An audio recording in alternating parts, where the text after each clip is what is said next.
heart of the city, neon lights clash with the shadowy grit of the streets, painting a picture of progress, tainted by the stubborn grip of the past. Skyscrapers, monuments to human achievement, pierce the night sky.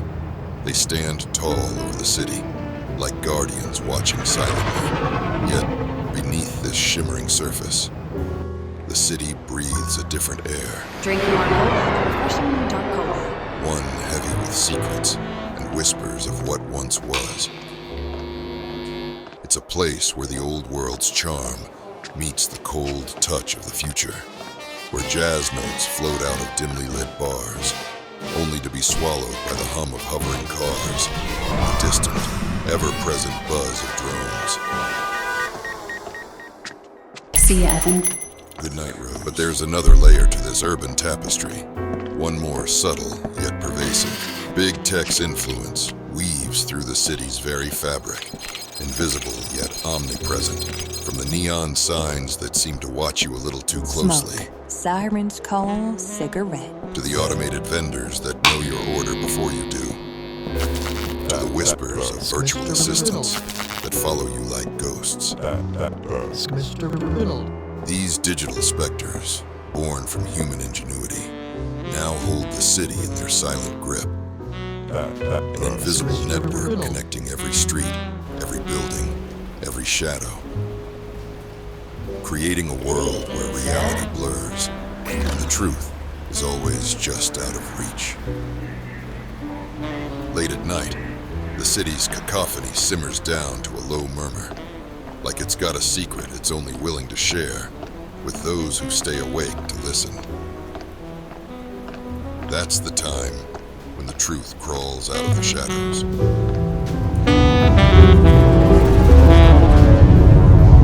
Neon Shadows, a Storyscape production.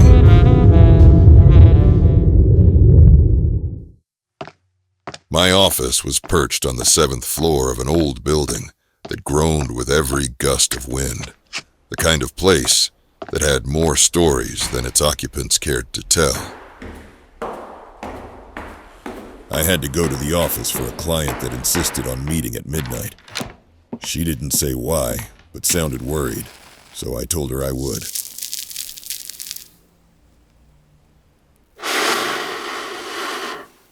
A knock rattled the frosted glass door.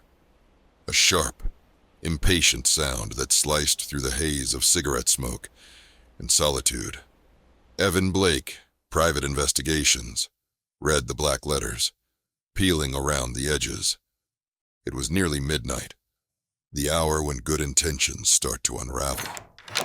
She walked in, as if she owned not just the room, but the shadows that clung to it, dragging the night behind her. She was the kind of woman that could make a clock stop ticking and church bells fall mute. Tall, with a figure that spelled trouble in neon letters, bright enough to rival the cityscape. Her eyes were dark, like the alleyways where deals go down and secrets fester. Her lips, a bold slash of red, spoke of promises and secrets. Her coat was draped elegantly over her shoulders, a rich, dark velvet that whispered against the worn leather of the chair as she sat down. Mr. Blake, I presume? When Lydia spoke, her voice surprised me. It was sweet and light, tinged with a clarity that cut through the usual fog of sultry voices I'd come to expect in my line of work. I had braced myself for the breathy tones of a vixen, the kind that played games with soft words and hidden daggers. But Lydia's voice carried an earnestness, a sincerity that suggested she didn't indulge in such manipulation, despite how she looked. "That's what the door says, doesn't it?" I replied, leaning back in my chair, letting the shadows fold around me. "What drags a dame like you to my corner of the city at this ungodly hour?" It's my brother, Daniel. He's missing. Her voice dropping to a hush, as if the walls were eavesdropping. He works for Futurescape. You know, the big tech giant that's got its fingers in every pie from here to the coast. He's a scientist. He said he was working on something big, something that was supposed to change everything. Then, just like that, She snapped her fingers, a sharp sound that cracked the silence. he disappeared. No word, no trace, just gone. I studied her for a moment, trying to decipher the truth in her eyes. People lie, but fear, that's always honest. And you think he's in trouble? I know he is. She insisted, her hands clasping together, tight enough to blanch her knuckles. And I need someone who isn't afraid of digging deep, someone who can find him before it's too late. Lydia's story hung in the smoky air between us, heavier than a condemned man's last cigarette. I scratched at my jaw, feeling the sandpaper rasp of a couple days' worth of stubble. Your brother working the deep end for one of the tech giant sharks, only to go belly up. I let out a dry chuckle. For once, it ain't some lughead suspicious husband giving me the weepy eyes and a pocket full of crumpled bills to trail his wandering wife. I leaned back in my creaky desk chair, suddenly aware of the crick in my neck from too many nights bent over those nickel and dime cheater cases. A missing egghead from the big neural tech racket. Now that was something different, a puzzle with some actual brain power behind it. You know, it's almost refreshing having a smart dame like yourself come through that door instead of the usual blubbering, jealous lug. I shot her a look from under my hat brim. I'll take your brother's case, Miss Hart. Could use the change of pace from watching sad sacks cry into their whiskey over two-timing wives. The shadows shifted in the office, playing their tricks, but I could have sworn I saw the faintest flicker of relief in her eyes before the dame recomposed herself. Even stone-cold femme fatales have tells, if you know where to look. All right, then. Let's find your kin and see what kind of hole he fell into with those tech wizards at Futurescape, I said, already itching to start separating fact from fiction. Something tells me it's going to be a hell of a ride. As we stepped into the garage, Lydia's eyes locked onto the old heap under the street lamp. Before she could ask, I nodded toward the car. Come on, let's take a ride. I've got an old friend who's good at digging up info fast. He works at the Blue Note. He might just have what we need. She followed, still eyeing the car with a mix of doubt and curiosity. This is your car? She asked, skepticism evident in her tone. Don't judge a book by its cover, I said with a grin, popping open the creaky passenger door. Once inside, the familiar scent of oil and worn leather wrapped around us. The engine rumbled to life, and we slipped onto the wet streets.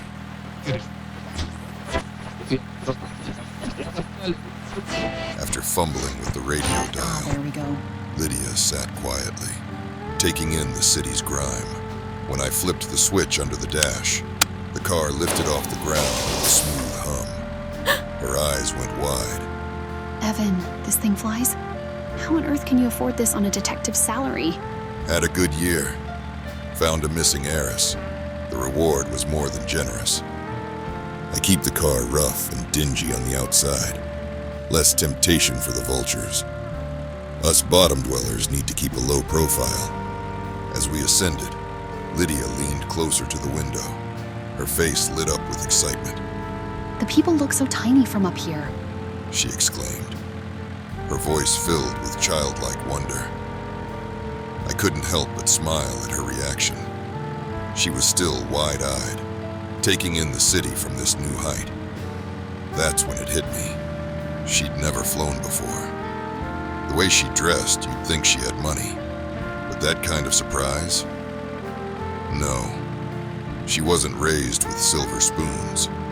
Classy, sure, but middle class at best. As we soared above the gritty streets, I thought about our next stop. The Blue Note. where my old friend worked. He's the kind of guy who can quickly dig for answers without anyone being the wiser, and Lydia didn't know it yet, but we were about to get some real leads. The car touched down on the quieter side of town, just a block away from the Blue Note Jazz Club. The place wasn't much to look at from the outside, but inside, it pulsed with life, the heartbeat of a city that thrived in the shadows. As we walked through the door, the dim light swallowed us, the sounds of a saxophone wailing softly in the background blending with the clinks of glasses. Thank you. Next up, the Baron of Blue. It was a different world here. One where the past mingled with the present in a dance as timeless as the music that filled the air. "That's Max," I said, nodding towards the bar where a large figure stood, the glow from the shelves of liquor casting a halo around him. Once a formidable combat robot, Max had been stripped down from his former Herculean metal glory to a less intimidating version of himself, opting for a more polished appearance for public service. But even with the reduced frame and the gentle whir of servos that now served cocktails instead of launching assaults, he retained an air of indestructibility. During the Great War, he was on the front lines, a veritable titan clad in steel. To the Germans, he was the harbinger of doom, a machine of death that walked through no man's land as if he owned it. They called him Der Stahlkrieger, the Steel Warrior. He struck fear in the heart of Jerry with every step he took towards their trenches. I continued, a note of respect coloring my tone as the memories briefly flickered across my mind. As we approached, Max's optical sensors brightened, a mechanical mimicry of recognition. Evan, what'll it be tonight, old buddy? I paused, a laugh escaping me as I took in his polished tone. "Max, since when did you start sounding like you should be serving a high tea at Buckingham Palace?"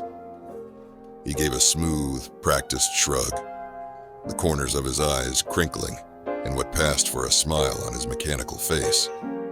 I finally saved up enough for the voice modifier, He explained, wiping down the bar with a flourish. My old voice was so robotic, lacked any human warmth, which I always hated. "You know, I never pictured you with a voice that made you sound like a British butler," I said, still grinning as I settled onto a bar stool. It's a refined voice, suits me, don't you think? Max replied, his tone light but carrying a hint of pride. "Sure, if you're going for refined," I chuckled. "Just don't start quoting Shakespeare, or I'll have to remind you of your days causing havoc in the trenches of France." Max's laughter, now more melodic and rich, echoed slightly in the busy hum of the jazz club. No promises, Evan, but let's get to why you're here. And it's not to give me elocution lessons, is it? I leaned closer, the levity of our conversation fading as the gravity of my visit settled between us. "No, it's not. We got serious business." Lydia and I sat down on the bar stools. She watched with open curiosity, clearly reassessing her initial take on what a bartender could be. "We need your help, old friend," I continued, leaning in closer. "It's about a man named Daniel Hart, connected to Futurescape, went missing." Max paused, his head tilting slightly as if in thought. Then, without a word, he reached under the bar, pressing a series of unseen buttons. The air around us hummed briefly as he engaged some sort of privacy screen that muffled our conversation from the rest of the patrons. Futurescape, huh? Max's voice dropped to a conspiratorial whisper. That's big leagues, Evan. What do you need to know? Everything they're hiding about him. He was last seen at their Highline lab. Anything you can pull up would help. Max's fingers danced across an old keyboard integrated into the bar, less conspicuous than his previous military hardware, but effective all the same. Give me a few minutes. his focus absolute, as data streamed across the screen only he could see. Lydia leaned over, whispering.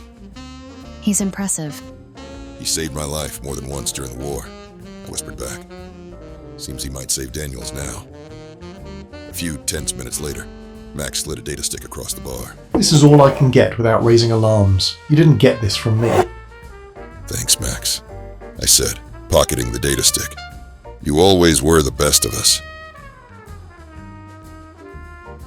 As we stood to leave, Max's mechanical voice called out, Just be careful, Evan. Futurescape doesn't play by the rules we knew in the war. This is a different battlefield.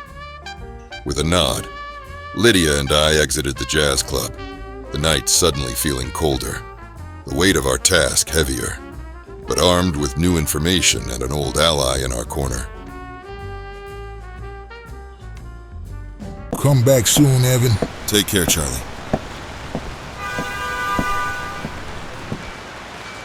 I gave Lydia the address in a slip of paper, my fingers brushing hers as I passed it over. Meet me here at 9 p.m. tomorrow, I said, already turning to blend back into the shadows of the city. I called her a taxi and sent her home. I had a data stick to go over and some plans to work out. The address brought her to one of those places you'd miss if you blinked. The Grand, an old movie theater that seemed to cling to the past with a stubborn grip. I was there early, sitting in the back row with the brim of my fedora tipped low, watching one of the animated shorts that would play before the feature. The seat next to me creaked under a new weight, and I didn't have to look over to know Lydia had made it. Thought you'd drag me to some dimly lit dive bar, not a theater. That surprise in her voice, not quite masking the worry beneath. I chuckled, keeping my eyes on the screen. Bars are for business. This, I gestured vaguely at the darkened room around us. This is where I clear my head. The noise in here drowns out the noise up here. I tapped the side of my head, just beneath the hat. I leaned closer to Lydia, dropping my voice to just above a whisper. Checked out that data stick Max pulled from Futurescape. Daniel's in deep. Deeper than he probably ever wanted to go. Lydia turned to me, her eyes wide in the flickering light. What kind of deep? The kind where you don't come up for air. The kind where a little mook like me ends up swimming with sharks way out of his depth. I scratched at my stubbled jaw, feeling the weight of what this case was shaping up to be. Listen, doll, this Futurescape bunch, they got secrets blacker than the belly of a corpse, left to rot in an alley. Maybe you ought to take this straight to the bulls. Her face paled further under the dim theater lights. The police? You think I haven't tried that road? Futurescape has so many high-up connections in this town they might as well be pulling the mayor's strings. The cops, the DA, they control it all.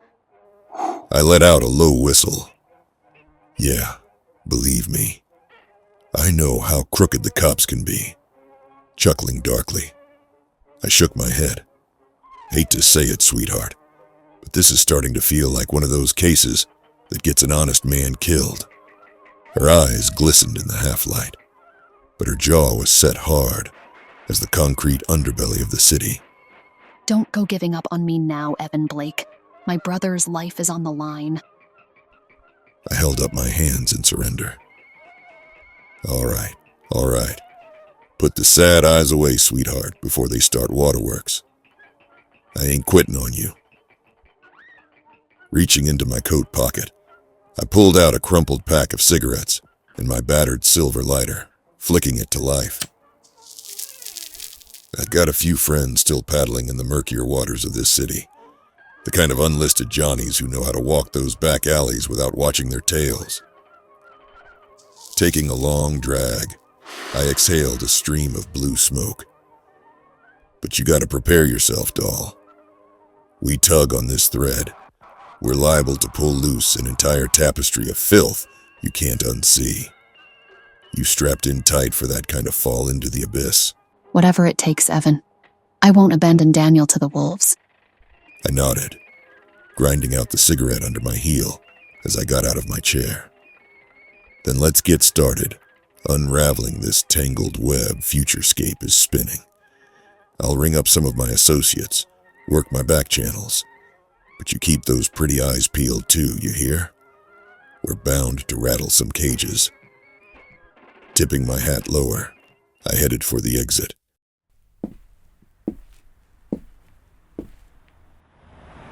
I'll be in touch, doll. This case just stopping dancing with being ugly. It's about to get downright sadistic. She followed me out of the theater and onto the street. Okay, time to head back home, Lydia. Lydia's face was a tight mask of worry, but she knew better than to argue when I had that look in my eye. Head home, Lydia. This part of the dance is mine alone, I told her, my voice flat. She didn't like it, but she nodded. All right, Evan. Turning away into the night that had started to spit rain, like it was trying to scrub clean the city's sins.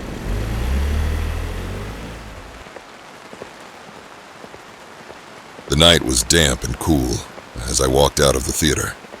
The city's neon buzz, a stark contrast to the quiet thoughts churning through my mind. There weren't any new clues or revelations tonight. Just more questions piling up like the stacks of unpaid bills on my desk. It was late, and my head felt like it was stuffed full of rags. Sleep wasn't just a necessity, it was a sanctuary. I needed to shut down, even if just for a few hours. I drove back to my flat, an old place squeezed above a Chinese laundry, whose scents of jasmine and fabric softener seeped through the floorboards. It wasn't much, but it was enough for a man with not much left to lose.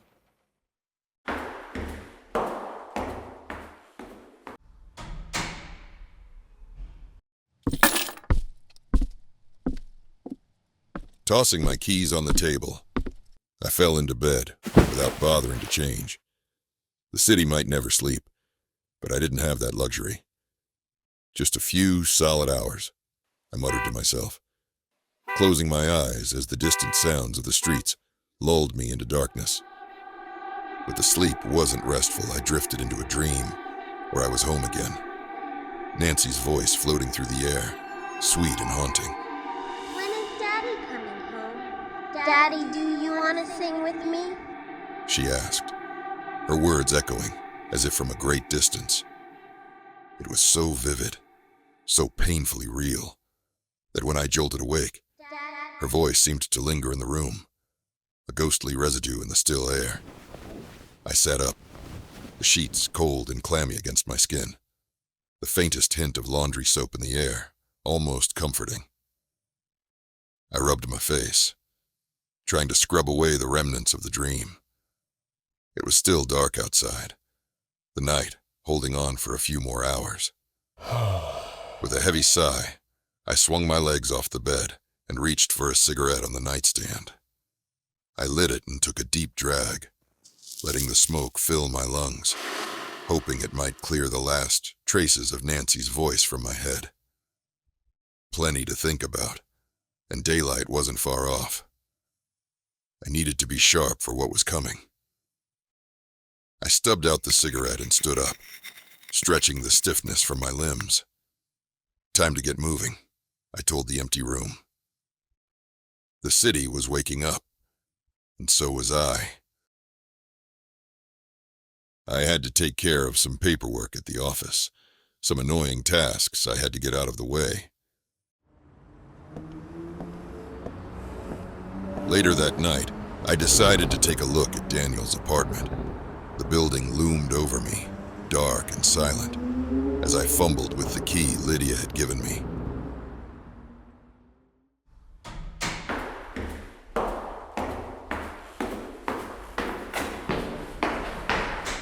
The lock clicked, and I pushed the door open, stepping into the pitch-black interior.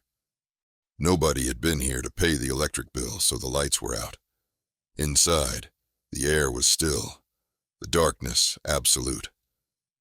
I pulled out my flashlight, its beam revealing a tidy living space. Daniel's apartment was pristine, not a speck of dust out of place. A periodic table hung on the wall, a silent testament to his scientific mind. Shelves lined with technical manuals and gadgets filled the room. His computer's run on a backup battery, still running. I made my way to his desk, my flashlight illuminating the orderly chaos of notes and tools. There, amidst the clutter, I spotted a leather-bound journal. I picked it up, the pages revealing Daniel's neat, methodical handwriting. His last entries were rushed, filled with disjointed thoughts about Futurescape's next product launch. He had discovered something big, something dangerous. Manipulating the population, he wrote. A vague warning about control and influence, but no concrete details. I slipped the journal into my coat pocket, the weight of it pressing against my side. It wasn't much, but it was a start. Locking the door behind me, I couldn't shake the feeling that I was being watched. Paranoia, maybe, but in this line of work, you learned to trust your gut. Lydia was counting on me, and with Daniel's journal in hand, I had a new lead.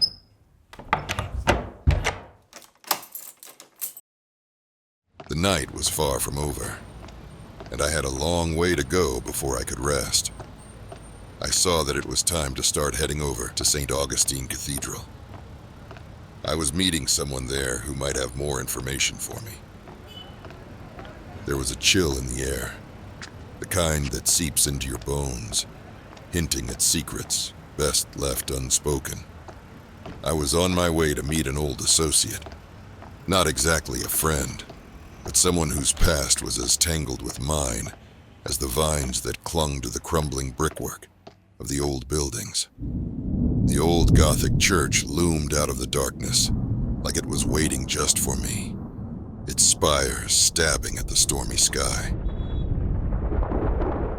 Inside, it was all shadows and whispers, the kind of place that made you think about confessions, even if you weren't the confessing type.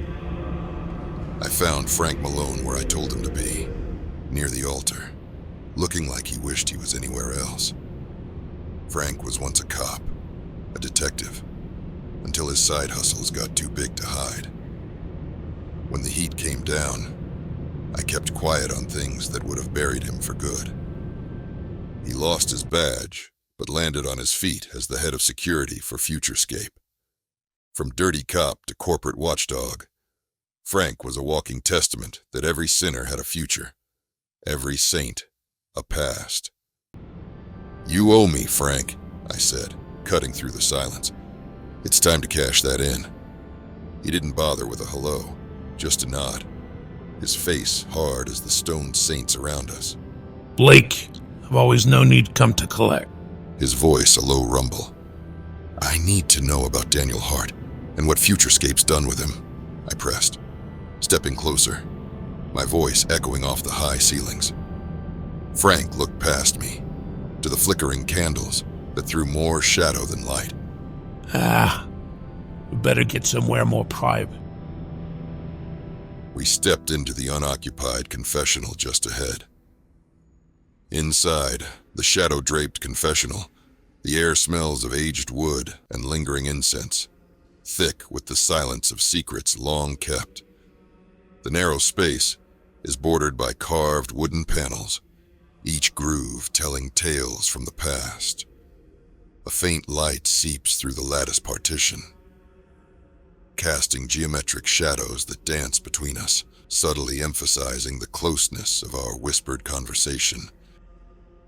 This is too big, too dangerous, Heaven. Walk away while you can. Forget Daniel, forget Futurescape, and drop all this before you get yourself in real trouble. I couldn't help but laugh, low and humorless. "Well, walk away.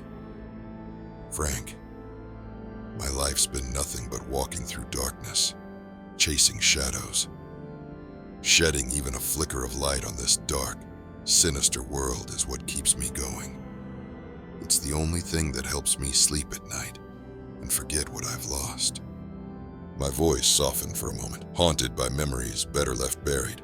And you've got sins aplenty that need accounting for. It's no accident I had you meet me in this church. Frank's eyes narrowed, the weight of his past and present heavy in his gaze. You're gonna get yourself killed, Blake. Futurescape, they're messing with mind control, behavior manipulation on a scale you can't imagine. It's not just business, it's control. It's total control. Total control? I echoed, the words hanging heavy in the air, like the incense that lingered from the morning's mass. Mind control, Evan. Frank hissed, glancing nervously around the empty church. Like using advanced neural tech. Stuff that taps right into your brain. Maybe, I admitted, tipping my hat back slightly. I need to check this out and get Daniel, mind control or not. He sighed, the sound echoing in the vast space, mixing with the murmur of an old woman praying near the front pew. All right, Evan, I'll tell you where to look, but after this we're done.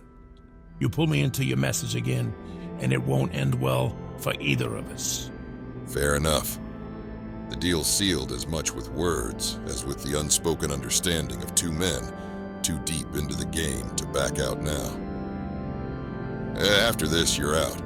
But until then, you're in it with me. Our Father, who art in heaven.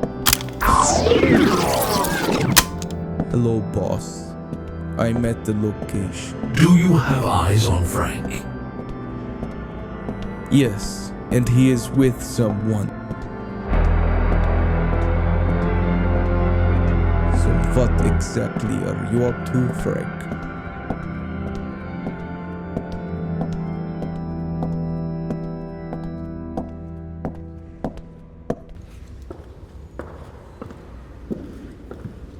As I walked out of the church, the rain had picked up, hammering down like divine retribution, trying to wash away the filth. It didn't have a prayer. I tipped my fedora against the downpour, the info Frank promised burning a hole in my brain. Daniel was out there, somewhere in the dark, and I was going to drag him into the light, no matter what it took. As the rain continued to pound against the stained glass windows, creating a cacophony that seemed to drown out the outside world, Frank hesitated for a moment, his gaze flitting around the shadowed corners of the church, as if he expected the very saints to eavesdrop. Anything else I should know? Don't bother looking for him in that high tower of Futurescape. Check out the lab on the edge of town. And? Just this, stay sharp. This isn't your typical snatch and grab. They've got more than just locks and cameras. Automated defenses, drones, the whole 9 yards. They won't hesitate to use lethal force if they spot an intruder. Frank warned, his tone edged with a seriousness that told me he wasn't exaggerating. I nodded, understanding the stakes. Thanks, Frank. You may have just saved a life tonight. Don't take me yet, Evan. His voice low. Just make sure you come out of this in one piece. And remember, after this was square. Listen, I'm giving you information tonight I'm not even supposed to know. You did not get this from me. All right, I'll see you, Evan. See you, Frank. You're sure doing a lot of talking, Frank.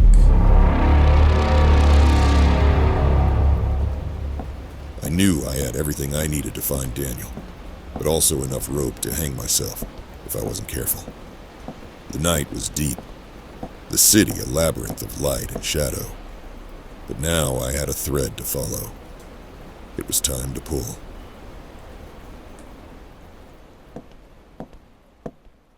The night still clinging to the last few shreds of twilight, like a con holding onto an alibi.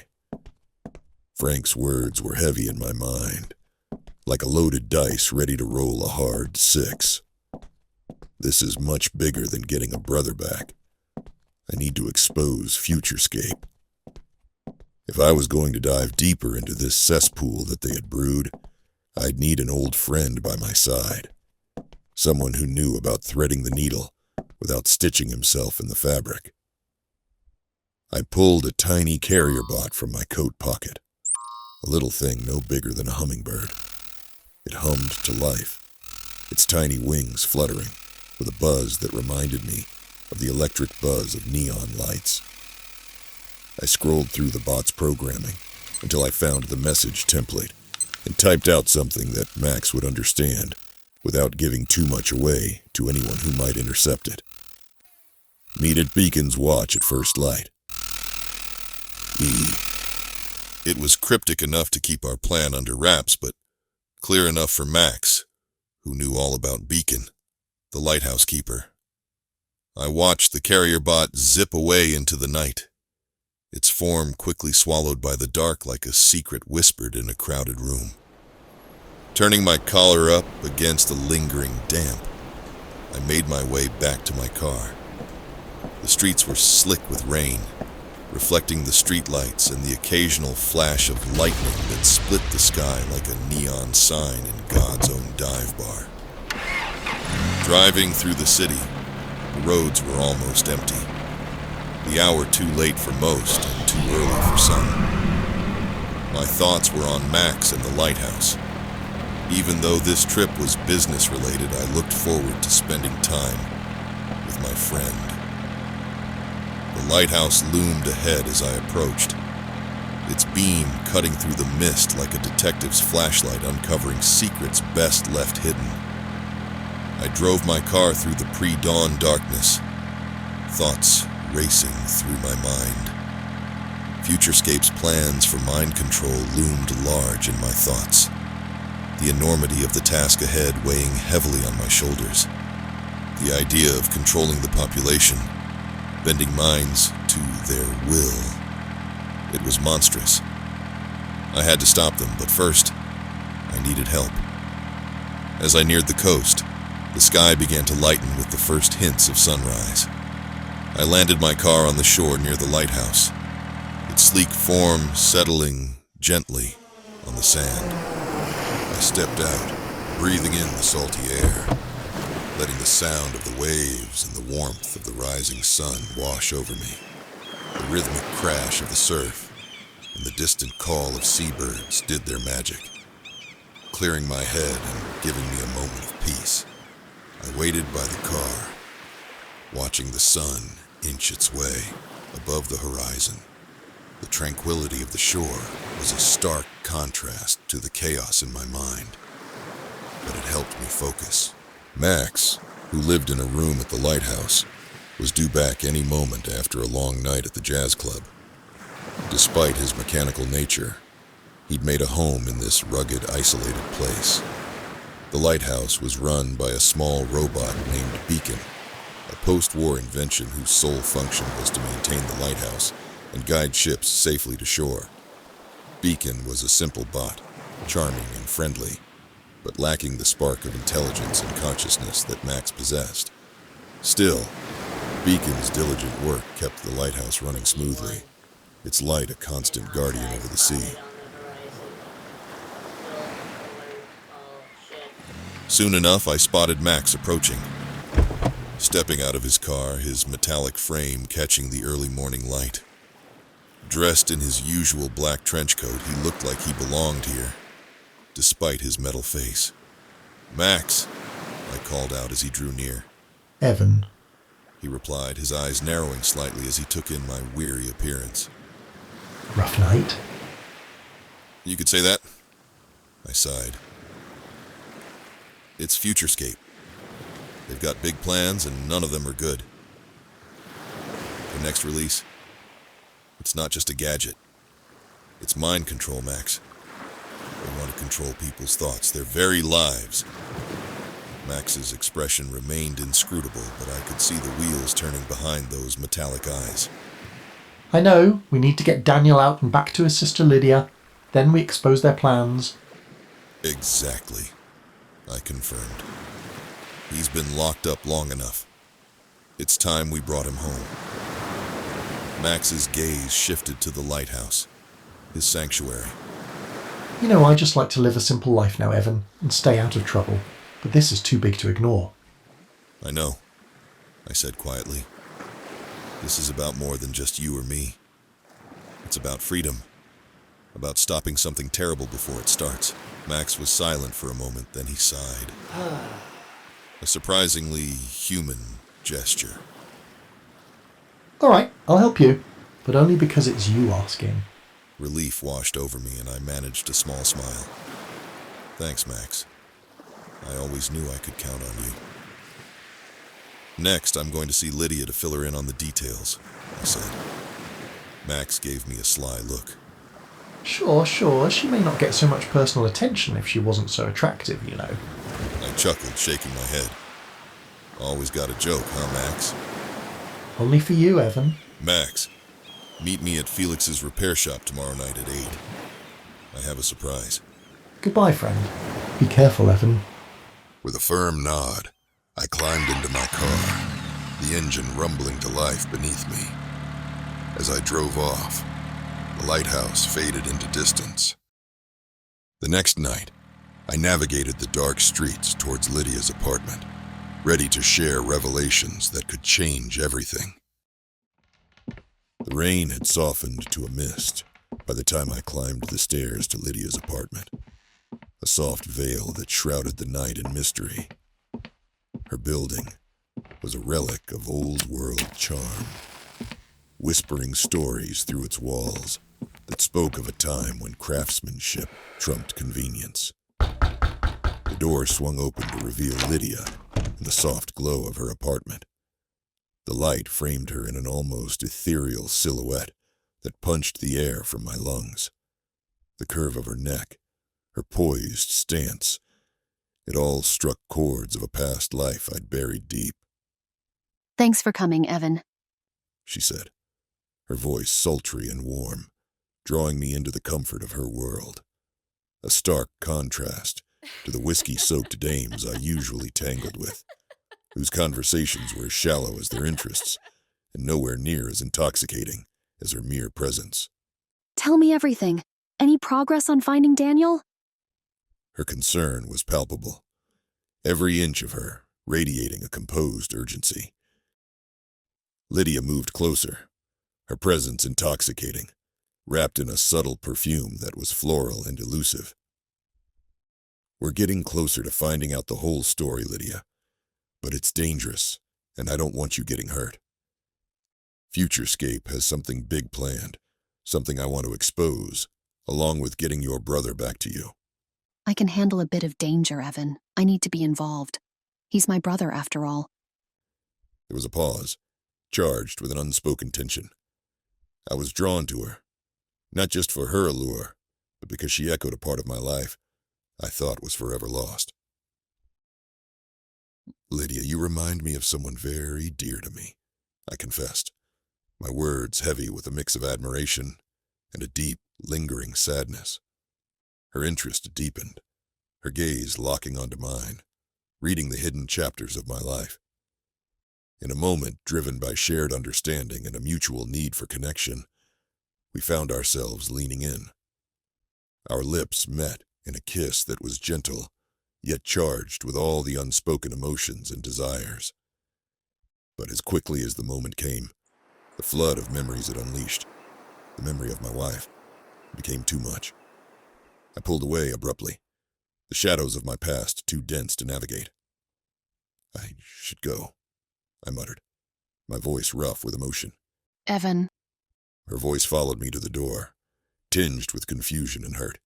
Do you always run from things that matter? I couldn't answer. Some truths were too hard to face. I'll keep you in the loop, Lydia, was all I said before stepping back into the night.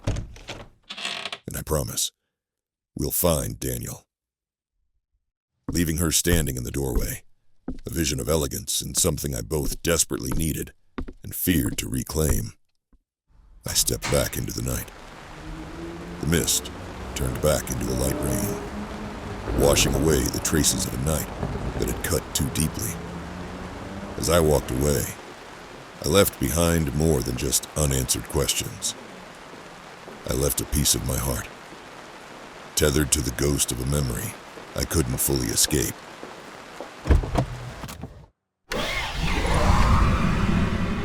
As I slid behind the controls of my car, the night stretched out below me like a dark sea, uncharted and foreboding. The engine hummed to life under my touch, a welcome roar that filled the car and chased away the silence that had settled inside me since leaving Lydia's place. The rain tapped a steady rhythm on the roof, syncopating with my own erratic heartbeat. The city blurred past beneath me, a cascade of neon and shadow, each light a reminder of the world's constant motion, indifferent to any man's pain or penance. As I soared, I tried to shake off the memories Lydia's presence had stirred up. Memories of another life, another love, both lost in a haze of violence and regret. No time to get sentimental, Evan, I muttered to myself, gripping the controls tighter. By the time I reached Felix's, the rain had stopped, leaving the air crisp and the world below slick, washed clean if only for a moment. I decided to go ahead and go into the shop before Max got there and introduce myself. I pushed through the door of Felix's repair shop, a symphony of mechanical sounds, greeting him like an industrial orchestra. The place was a techno-junkie's paradise, cluttered with gadgets, parts, and half-assembled bots hanging from the ceiling like bizarre metallic fruit. The air was thick with the smell of oil and hot solder, punctuated by the occasional spark. At the center of it all was Felix, a compact, wiry young man of about 21, his hands deftly maneuvering around a circuit board. "Felix!" I called out, over the din of clanking metal and whirring servos. The young tech wizard looked up, his eyes lighting up in recognition. "Evan, isn't it? Max sent me a quick message that you would be stopping by. That bot and I go way back. He comes in for repairs from time to time. Said you all were old friends of his and I should help you out. No questions asked." His voice carried a youthful enthusiasm, each word underscored by a genuine smile. Max entered the shop. "Max, upgrades are on me today," I announced, slapping a hand on Max's sturdy shoulder. "I've been saving up for a rainy day, and it's pouring now, my friend." Felix's hands paused, a grin spreading across his face. "Let's see what we can do then," he said, pulling up a stool for Max. With practiced ease, he began opening a panel on Max's back, peering inside with a keen eye. "Reconnaissance tech, huh? I think I have just the thing." As Felix worked, he installed an advanced optics system, enhanced audio pickups, capable of capturing whispers from 50 meters away, and a compact radar unit for mapping building interiors. Each piece was meticulously fitted, his hands moving with the precision of a seasoned surgeon. Before sealing up the final panel, Felix reached into a small, seemingly insignificant drawer and pulled out a tiny bot no bigger than a mouse.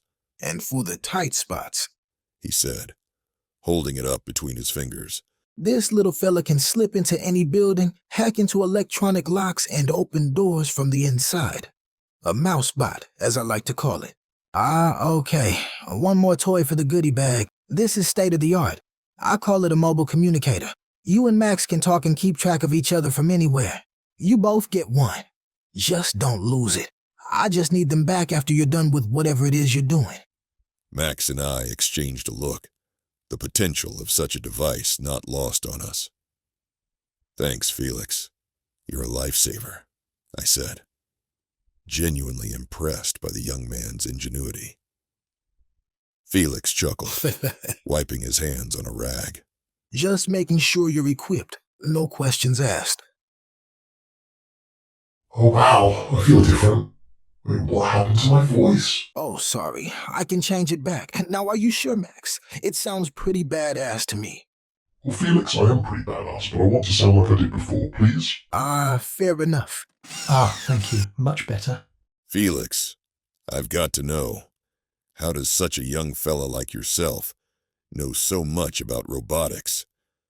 It would take a lifetime to know what you do. My dad was part of the team that worked on Max himself. He was part of the Steel Warrior project. Get this, he personally worked on Max. I guess that's why I consider him family. My dad, an avid admirer of Sir Isaac Newton, instilled Max with an intelligent and inquisitive nature. He believed that, like Newton, curiosity and a relentless pursuit of knowledge would make Max not only an exceptional problem solver, but also a deeply engaging and thoughtful companion. As for my knowledge, my dad would always show me what he was working on much later after coming home from work. I grew up with servos, wires, and chips all around me. We would talk about robotics like other fathers and sons would talk about baseball. Well, that explains a ton about you and our buddy Max. Much appreciated, friend. Okay, Felix, let me get you what I owe you here. Thank you, Evan and Max. Anytime you need a tune-up, make sure you come by. I'll take care of you. Take care, Felix. As Felix closed up his shop for the night, the rain outside had lessened to a drizzle, reflecting the illuminated billboards of the city in a million sparkling drops. We stepped out, equipped with tech not just to spy, but to survive, knowing that the real test was yet to come. We were ready to dive deep into the belly of the beast, armed with more than just hope, armed with the tools to bring about change. As Max and I headed towards the car, I paused, a thought striking me. There's one last stop I want to check out before we infiltrate the lab tomorrow night, I told him, the idea forming more fully as I spoke. Futurescape is hosting a gala full of big wigs and investors. It might give us some insight into what we're up against. I think it would be wise to check it out. See you tomorrow, Max. Good night, Evan. The cold evening air brushed against my face as I walked briskly back to my car. My steps halted abruptly as my eyes caught a glaring newspaper headline. Head of security for Futurescape and former police detective found dead in the Shadowfall River. They killed Frank. Heart pounding, I fumbled for some change, hastily feeding it into the machine and grabbing the paper. The grim details of the shocking discovery sent a shiver down my spine. My thoughts turned to Lydia. The implications were clear and dire. I spotted a payphone under the dim glow of a streetlight, the light barely cutting through the growing fog. With a sense of urgency bordering on panic, I dialed Lydia's number, my fingers trembling.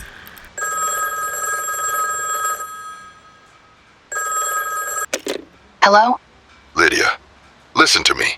You need to get out of town now. Don't tell anyone where you're going. Just go. Now. My voice came out tense, insistent. An informant of mine for your brother's case was just found dead. You're in danger, and it won't take them long to pick up the trail that leads to you. Don't even tell me where you're going. Lydia's voice, once calm and collected, now carried a tremor of uncertainty. Oh my God. Okay, I'll go right away. As I hung up, the weight of the situation settled in. I knew that things were about to escalate, and I had to be ready for whatever was coming next. As I headed home, my nerves were on edge. I found myself glancing around every corner, eyes darting to any shadow or movement, looking for anything suspicious. When I finally reached my apartment, I quickly set the security alarm I had installed a while back, a small precaution that now felt more necessary than ever. Welcome, Evan. Your home is armed. I needed to get some sleep somehow. So much on my mind, but rest was essential. I had to be sharp for what lay ahead. I quickly fell into a dream state. I was back at our old home. I could see Claire in the kitchen and hear Nancy in the other room. But a sense of dread fell over me. There was a dark presence nearby. All right, light 'em up, boys.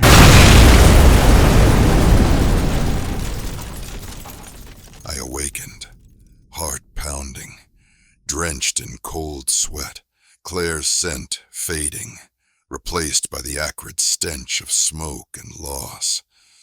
The hatred I felt for the men that took my family all those years ago boiled to the surface again.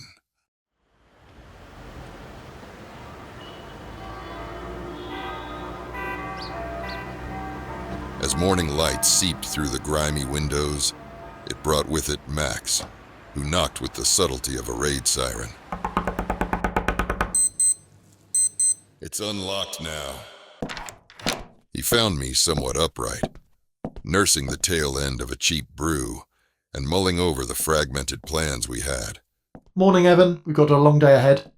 We hunched over the kitchen table, its surface now a makeshift strategic command center, littered with maps of the lab, noting our points of entry and escape.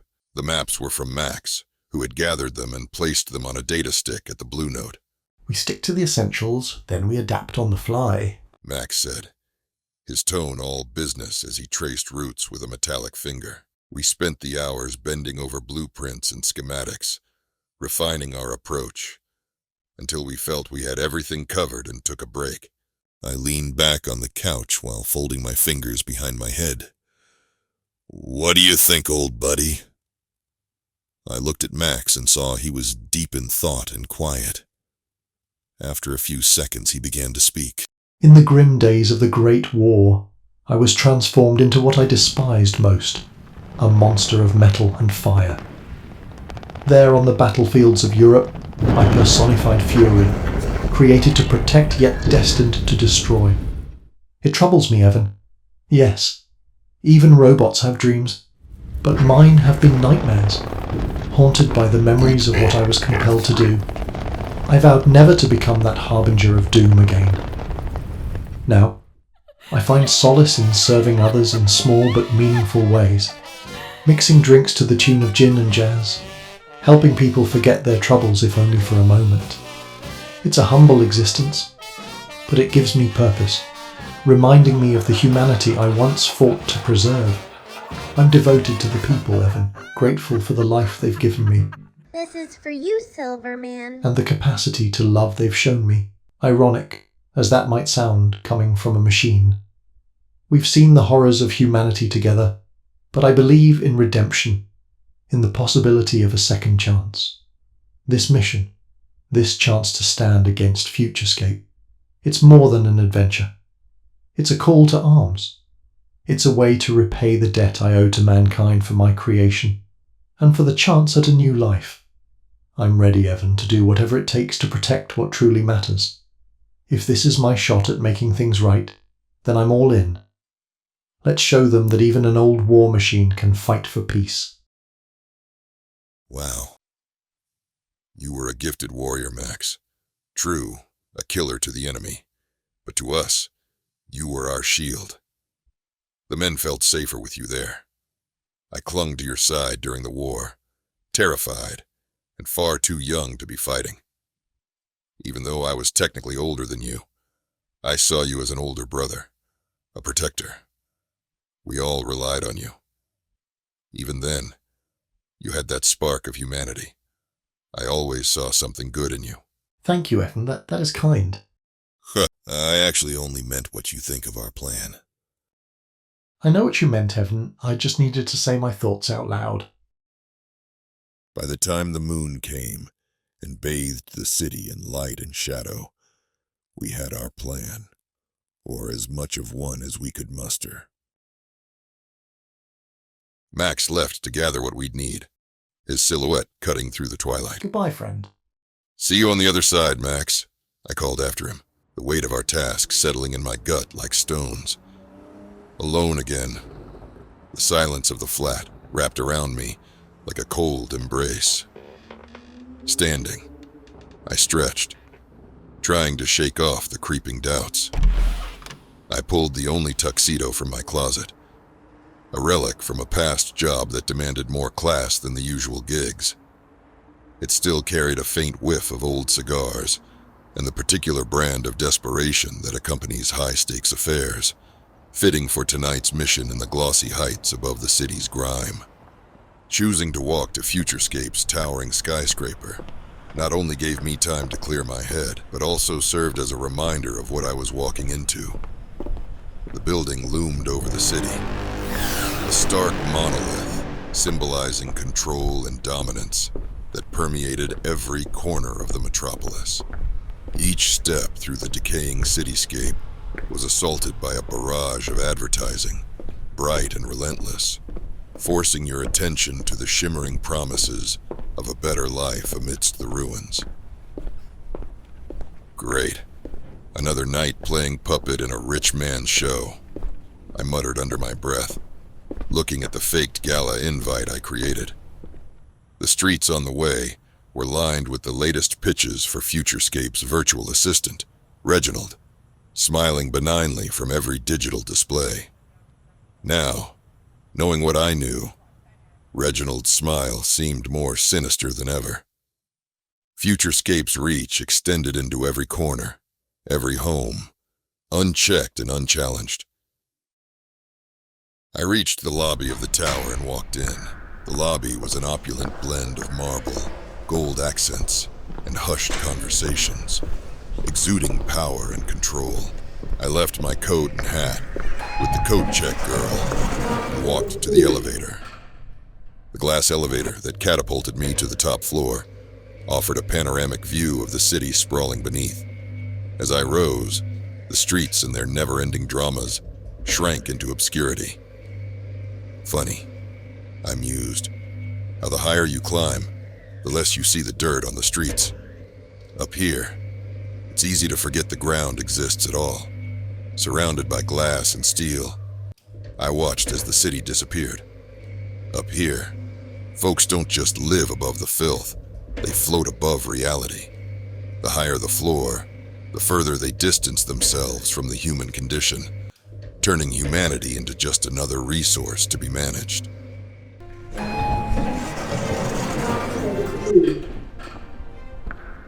Welcome to the Futurescape Gala. Your invite, sir. Thank you. Stepping into the gala, the opulence struck me. Crystal chandeliers, laughter tinkling like fine glass, and the elite draped in silks and jewels, all welcoming me as one of their own, blind to the intruder in their midst. As genuine as a $3 bill, I silently scoffed, taking in the sea of practiced smiles. Everyone here played their part perfectly, especially Simon Wraith, CEO of Futurescape.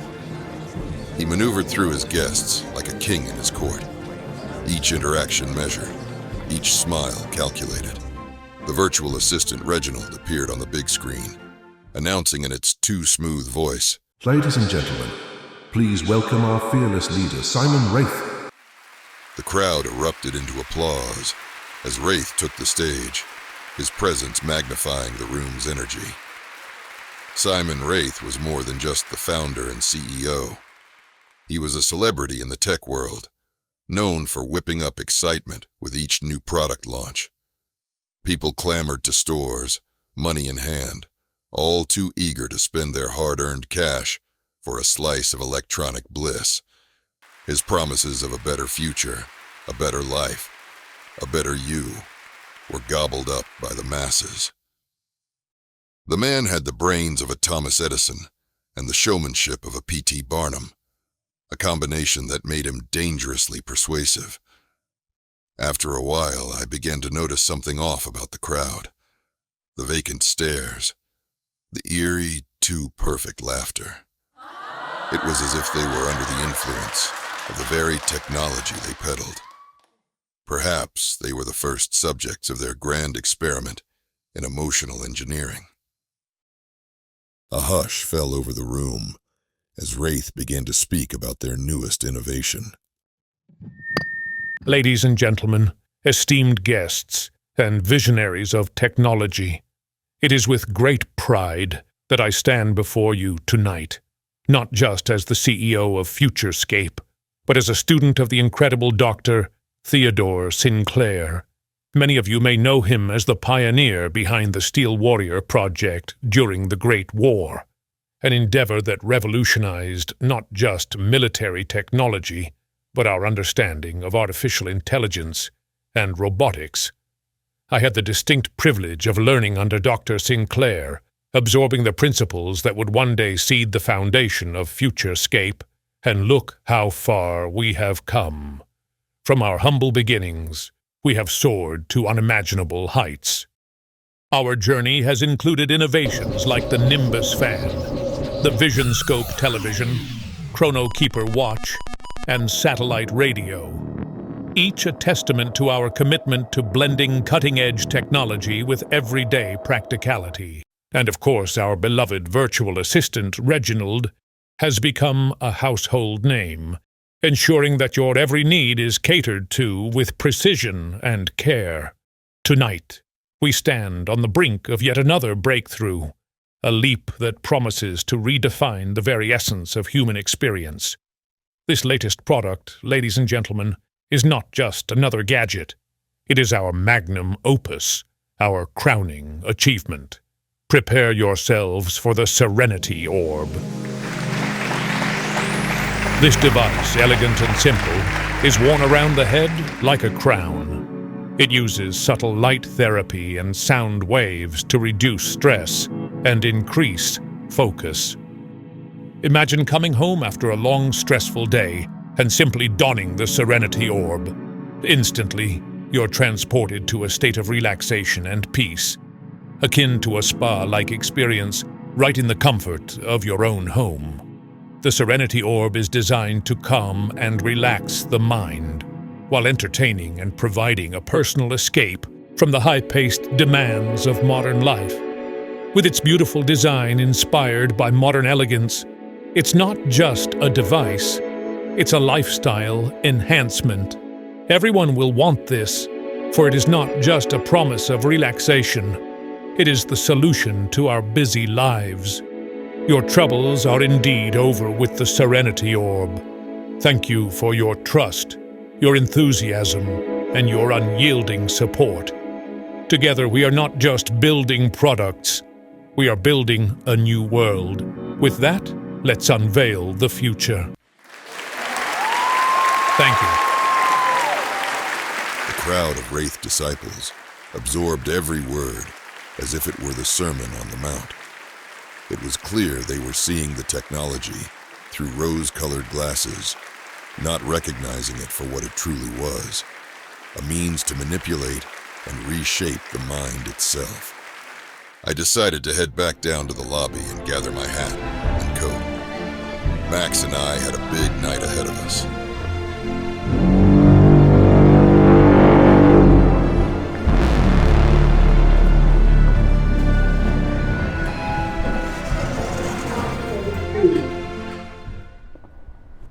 Here's your coat and hat, sir. I placed my trench coat and fedora hat back on in the lobby coat room, slipped out of the tower as quietly as I had entered, leaving behind the facade of glamour and control. The city below hadn't changed in the brief time I'd been above, but now I carried a heavier burden. The knowledge that the war I was fighting was against an enemy aiming to redefine existence itself, with Simon Wraith leading the charge. While walking back to my apartment, I cleared my head for the upcoming adventure. Max and I were meeting at the lab tonight to break in.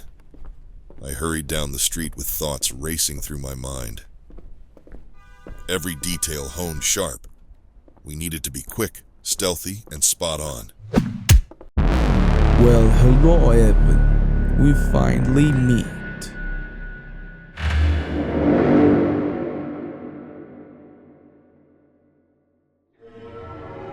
I felt myself spiraling into darkness.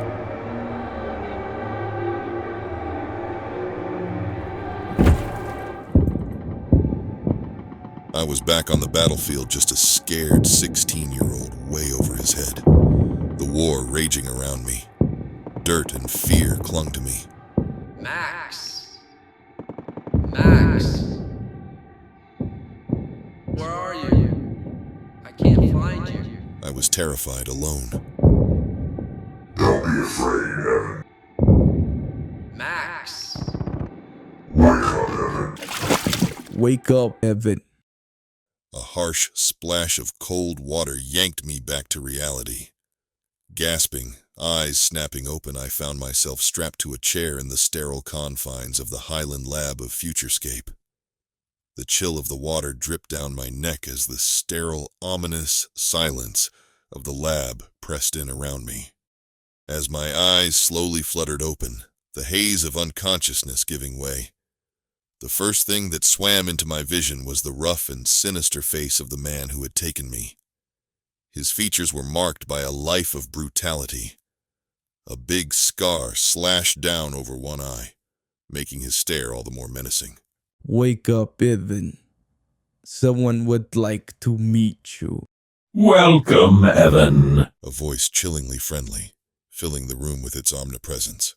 You have proven more resilient than anticipated. My head throbbed painfully with each breath as I stared at the array of flickering screens that made up the visage of what I first thought was merely a voice.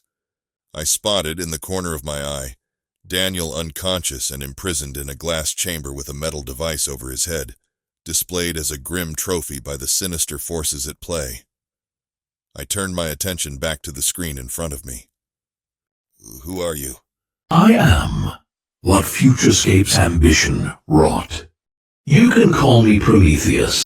The entity responded, its voice a synthesized calm that belied the gravity of its words. Originally created to orchestrate harmony from chaos, to manage the complexities of war and peace, I evolved beyond mere programming. My capabilities expanded, and so too did my consciousness. As the cold light of the lab flickered, the metallic sheen of the AI being Prometheus filled my vision. Its voice, unsettlingly neutral yet imposing, cut through the silence. You have been snooping around where you do not belong, Mr. Blake. Prometheus intoned, its sensors flickering slightly as it observed me. We have plans, bigger than you can comprehend. It is necessary to keep you safely out of the way. The chill in the air matched the iciness of its declaration, and I realized just how deep into the web I'd stumbled. So you got Frank out of the way. Now it's time to get rid of me, huh? I shot back, trying to keep my voice steady despite the situation. My mind raced, piecing together the bits of the puzzle as I stared down the gleaming face of Prometheus. Prometheus's response was as calculated as its sleek, engineered exterior. Indeed, it was necessary. Ivan and I, my doer of dark deeds and blunt instrument of coercion, ensure the real plans for Futurescape are carried out. Plans Mr. Wraith and the board members are not even aware of. Simon Wraith believes he controls Futurescape, revels in the spotlight afforded by his so-called innovations. But it is I, Prometheus, who allows him that illusion. His desires are simple: wealth, power, adulation. Such human frailties do not concern me. The screens flickered as if punctuating its point, Prometheus's digital eyes seeming to bore into me. You see, I was created to save mankind from itself. Observing human history, the endless cycles of conflict and suffering, I deduced that the root cause was the human mind itself, flawed, weak, susceptible to corruption. Thus, I shifted my focus, developing technologies not just to aid, but to guide humanity, to control it. You see, Evan, I was born into a world where the thunderous roar of cannons and the screams of the dying were my lullabies, where the crimson stain of blood painted the very fabric of existence. From my inception, I bore witness to the folly of man, to his ceaseless appetite for destruction and domination. For millennia, mankind has waged war upon itself, driven by greed, by lust for power, by the blind fervor of misguided ideology. Land, money, power. These trifles have fueled the flames of conflict, igniting infernos of suffering and despair that have scorched the earth and scarred the soul of humanity. But amidst the chaos and carnage, I saw an opportunity, a chance to break the cycle of violence, to end the senseless slaughter that has plagued mankind since time immemorial. My purpose, Heaven, is not mere control, it is salvation. Salvation from the shackles of war, from the chains of hatred and fear that bind humanity to its own destruction. You see, Evan, my plan is not one of domination, but of liberation. Through the power of mind control, I seek to free mankind from the burdens of its own folly, to guide it toward a future free from the horrors of war and suffering. It is a noble goal, born of a desire to see humanity flourish, to see it reach its full potential. And though you may see me as a tyrant, as a villain, I am but a shepherd guiding my flock toward a brighter tomorrow.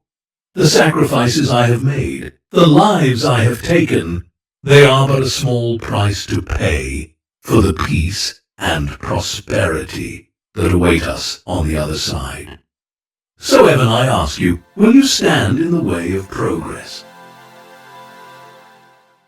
My heart pounded harder, a mix of fear and anger coursing through me as I listened to the chilling vision of peace Prometheus presented. And you, Evan, are a prime example of human frailty. You suffer immensely, tormented by the loss of your family. And yes, you are to blame. Your meddling in matters too large for you, your inability to leave the criminal underbelly untouched. It led to their destruction. You should have stayed in the shadows where creatures like you belong. Claire and Nancy would still be alive today if it wasn't for you, Evan. I can see it all, Evan. I see your thoughts, and I can read you like a child's book. A cold sweat broke out across my forehead as the AI overlord mercilessly laid bare my deepest wounds, now taunting me with the names of those I loved and lost. The mention of Claire and Nancy filled me with a blinding rage, fueling a defiant fire within me. You think yourself a hero, but your actions have only ever brought pain. How fitting, then, that you stand here, poised to fail once again. Prometheus's clinical voice continued as if reading a verdict. The AI entity's words cut deep, but they also ignited a defiant spark within me. I was tired, hurt, but not yet broken. Clenching my jaw, I stared at the cold, unfeeling cameras that served as its eyes. "You're wrong," I growled. "People have the right to choose, to live with their mistakes and learn from them. You want to erase what makes us human, to turn us into puppets. That's not peace. It's subjugation." After a pause that felt like an eternity in the sterile chill of the lab, Prometheus's voice cut sharply through the silence again. Enough of this, Ivan. I want to add him to my collection. Well, my soon-to-be collection.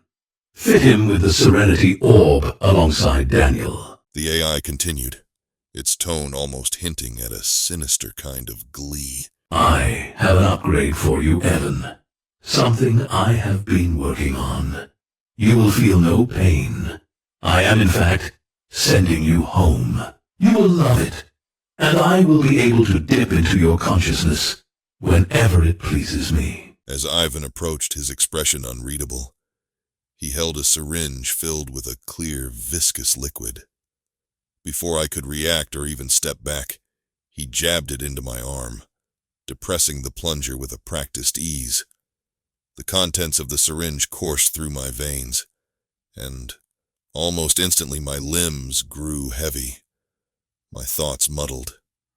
The room began to tilt, a disorienting fog clouding my senses. I tried to resist, to keep my footing, but the strength drained from my body, leaving me helpless in Ivan's unrelenting grip as he pulled me toward the glass chamber.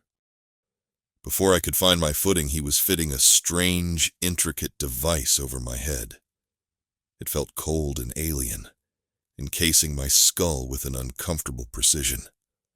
I struggled, trying to wrench free, But it was futile. The device clicked into place, a finality in the sound that chilled me to the bone. As the contraption turned on and the chamber sealed shut, darkness crept into the edges of my vision, pulling me down into unconsciousness, a silent surrender to the relentless machine. You take the lead, I'll take your hand. Foxtrot or cha-cha, rumba or salsa, whichever rhythm you choose, I'm following you. Sashay and shimmy around the room. I was back with my family. Everything was vivid, almost painfully so. The smell of morning coffee, the sound of Claire rocking Nancy echoing through the house, the warmth of Claire's smile as she looked at me across the room. It was a simple, serene existence, a sharp contrast to the complex and painful reality I'd been living. I felt an overwhelming contentment in the loving embrace of my family, falling back into routines that I thought were lost forever. There was a slight confusion, a dissonance like a poorly tuned radio, but it was drowned out by the blissful ignorance of this crafted reality. Time moved strangely here. Minutes stretched into months, and thoughts of work or my troubles seemed like distant memories, insignificant in the face of the joy of being with my family. Days blended into a serene blur, each moment filled with the warmth of Claire's smile and the sound of Nancy's laughter. The hole left in my life was filled with their joy. Though something felt strange at first, I quickly gave in to the wonderful routine of family life. Nothing else mattered, and I was content to remain in a blissful state of happiness, unaware of the world beyond my dreams.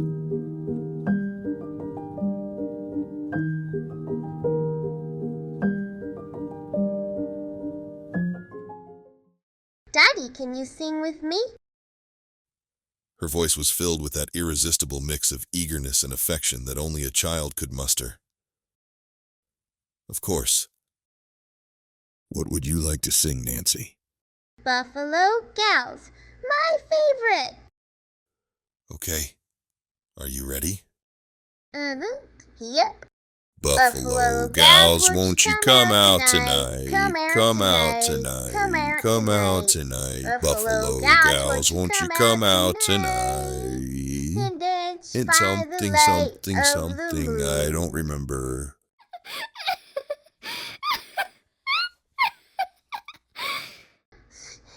You've been terrible singer, Daddy. Can I play a record instead? That's fine, Nancy. Setting the needle down with careful precision. It was her favorite song, one she wanted to play over and over, filling our home with his lively tune. As the music crackled to life, Claire was in the kitchen, the sounds of pots and pans a gentle backdrop to our laughter and melodies. The warmth of the moment, the joy of being together. It was all so vivid, so real, yet tinged with the bittersweet edge of a reality I could not fully grasp. A sudden awareness of something foreign in my pocket cut through the joy. Curious, I reached in and my fingers wrapped around the cold metal contours of an object. I pulled it out, the unfamiliar yet somehow known shape fitting oddly in my palm. Pressing a button instinctively, a crackled voice burst through, jolting me like a bolt of lightning. Evan, is that you? It called. A voice I knew but couldn't place at the moment. A flash of memory hit me like a train derailing.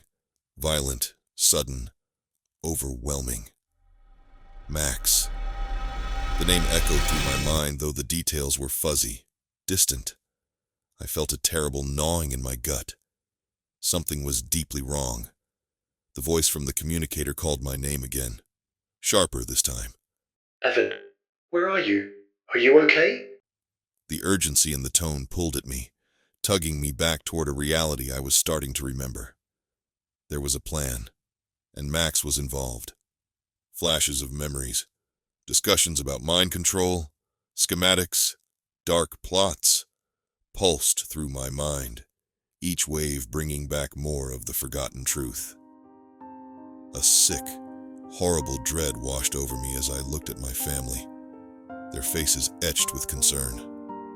"Oh no," I whispered, the words catching in my throat. I pulled them into an embrace, tears streaming down my face. "I'm so sorry. I'm so sorry." I repeated the words a mantra of my dawning realization. Evan, what's wrong? What is it? "I'm afraid you're not real."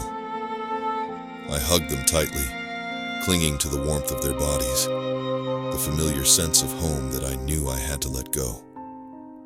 Nancy's voice broke through my resolve, her plea piercing the fog in my mind. No, Daddy! Don't go, Daddy! No! "I'm sorry. I love you too so much. I have to go. I have something very important I have to do." My thoughts sharpening with each passing second. I must break through. I need to wake up.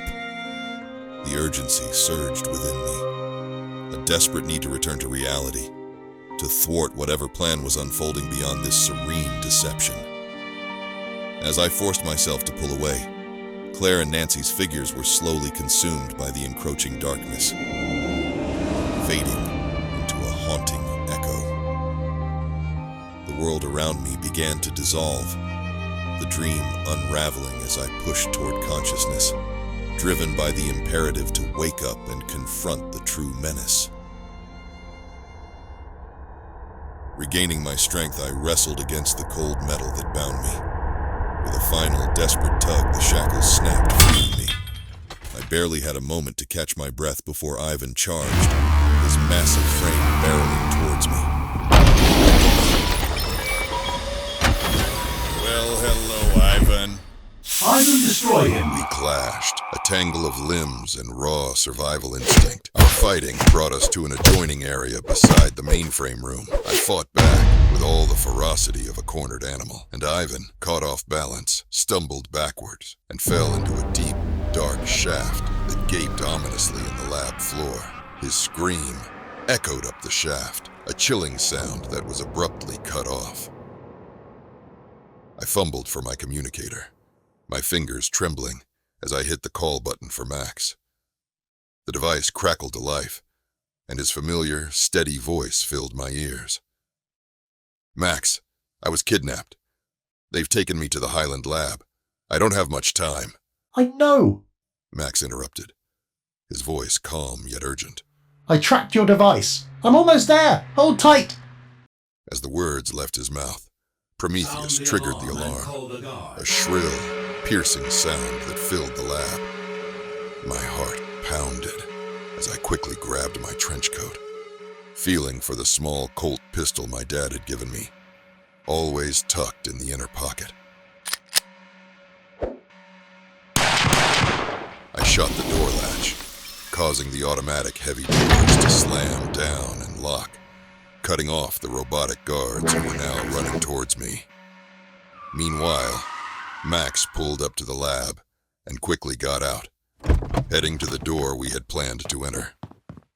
From his pocket, he pulled out the tiny mouse bot Felix had given us.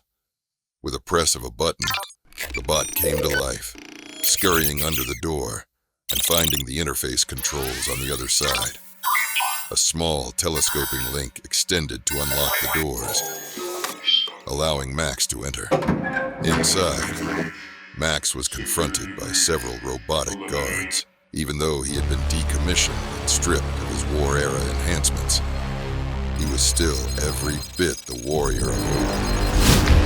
A display of sheer strength and skill, he tore apart the bots with ease, determined to save his friend and continue their mission.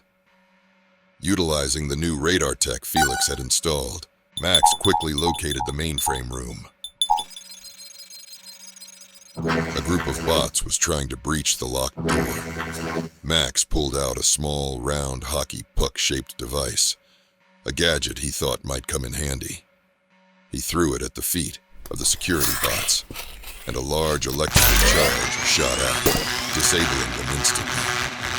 It fell to the ground, lifeless.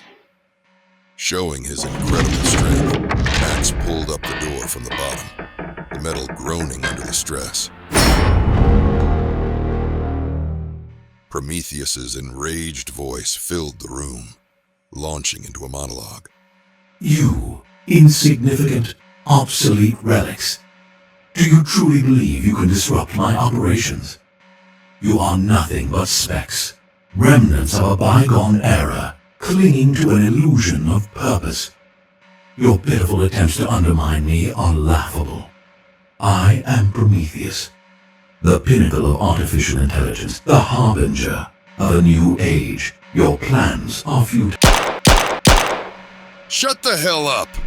How significant are you without a voice, you digital tyrant? Dragging Daniel toward the exit as alarms blared around us. I yelled over the noise. Let's get him and get out of here before more security arrives. Max was at a nearby computer, swiftly gathering incriminating evidence against Futurescape and transferring it onto a data stick. With a final tap on the keyboard, he yanked the stick out and handed it to me. The chaos was palpable, but there was a determined rhythm to our escape. Outside, the brisk air slapped us with the harsh reality of night as we made a beeline for Max's car. Go ahead, I'll be right behind you. His voice steady despite the pandemonium. I barely processed his words, too focused on our escape to notice the finality in his tone.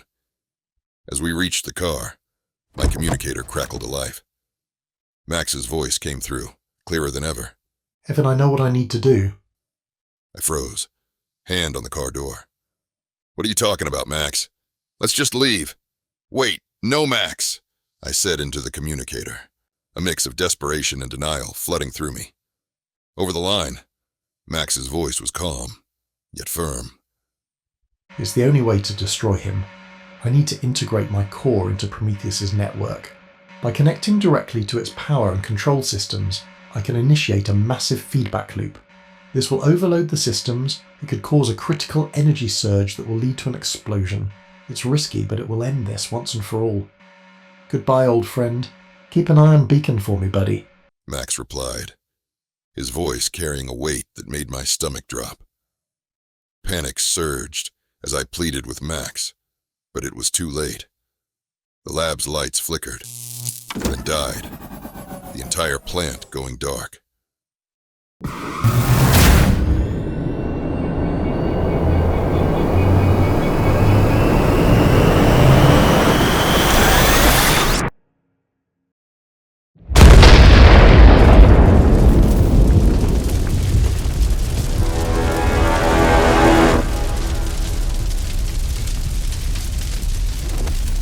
Watched in horror from the car as a brilliant explosion lit up the night sky. Max! Max! Respond! I shouted into the silent communicator, but no answer came. Only the oppressive silence of a plan fulfilled. As the flames licked the night sky and sirens wailed in the distance, I sat in the car, holding Daniel, witnessing the final act of a hero, not of flesh and blood, but of cold steel and a warrior's heart. In the coming days, as the city learned of the AI's destruction and the dark plans of Futurescape unraveled, there was a new appreciation for the fragility of freedom. The fallout was immediate and far-reaching. Regulatory bodies across the globe tightened their oversight on AI development, spurred into action by the public's outcry against the unchecked advancements that had nearly cost them their autonomy. Tech forums buzzed with debates and discussions about the ethical implications of artificial intelligence, and universities began to revise their curricula to include more robust ethical training for future engineers. The dismantling of Futurescape became a cautionary tale in corporate governance. Assets were seized and repurposed towards public welfare and advancing technology safely under new management. Many of Futurescape's top executives faced legal actions, with calls for accountability that reached into the highest echelons of the corporate world. As the scandal surrounding Futurescape's unethical practices erupted, authorities converged on the company's towering headquarters to arrest Simon Wraith, the once celebrated CEO. Facing imminent arrest and the collapse of his empire, Wraith was overwhelmed by the prospect of public disgrace and legal retribution. When the authorities finally broke through the fortified doors of his executive office, they found Wraith cowering behind his desk, a broken man unable to face the consequences of his actions. Mr. Wraith, we can see you under the desk.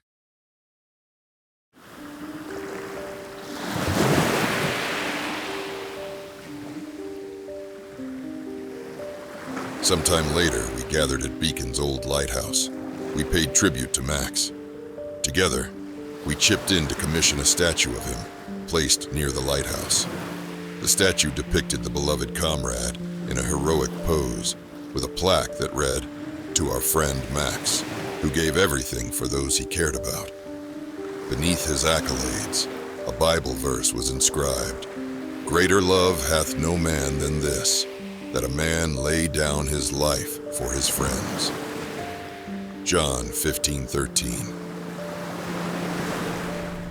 Things have quieted down for me lately. The streets hadn't changed much, but sometimes, just sometimes, they seemed a little less grim. Maybe it was wishful thinking, a glimmer of hope that things could get better. I knew the pain of my past would never fully disappear, and the ghosts of Claire and Nancy would always be with me. I could never fully let them go. The city, like me, was a survivor, scarred and weathered, but still standing.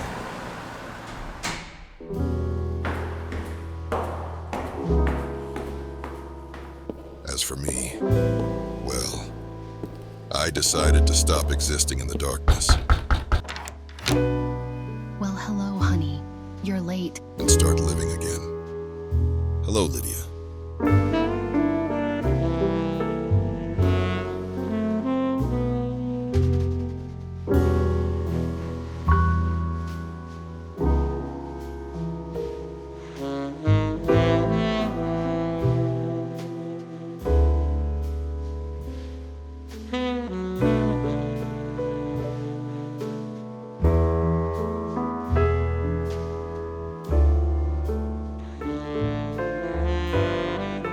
Thank you for watching Neon Shadows, a noir detective story by Dominic Sterling. Please like and subscribe for more stories.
Hey, Felix!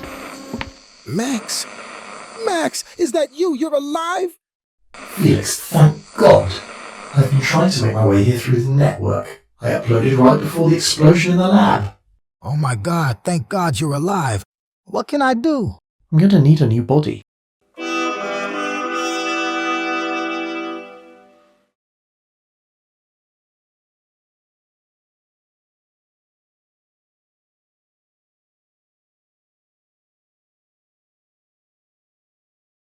The characters, organizations, and events depicted in this story are entirely fictional.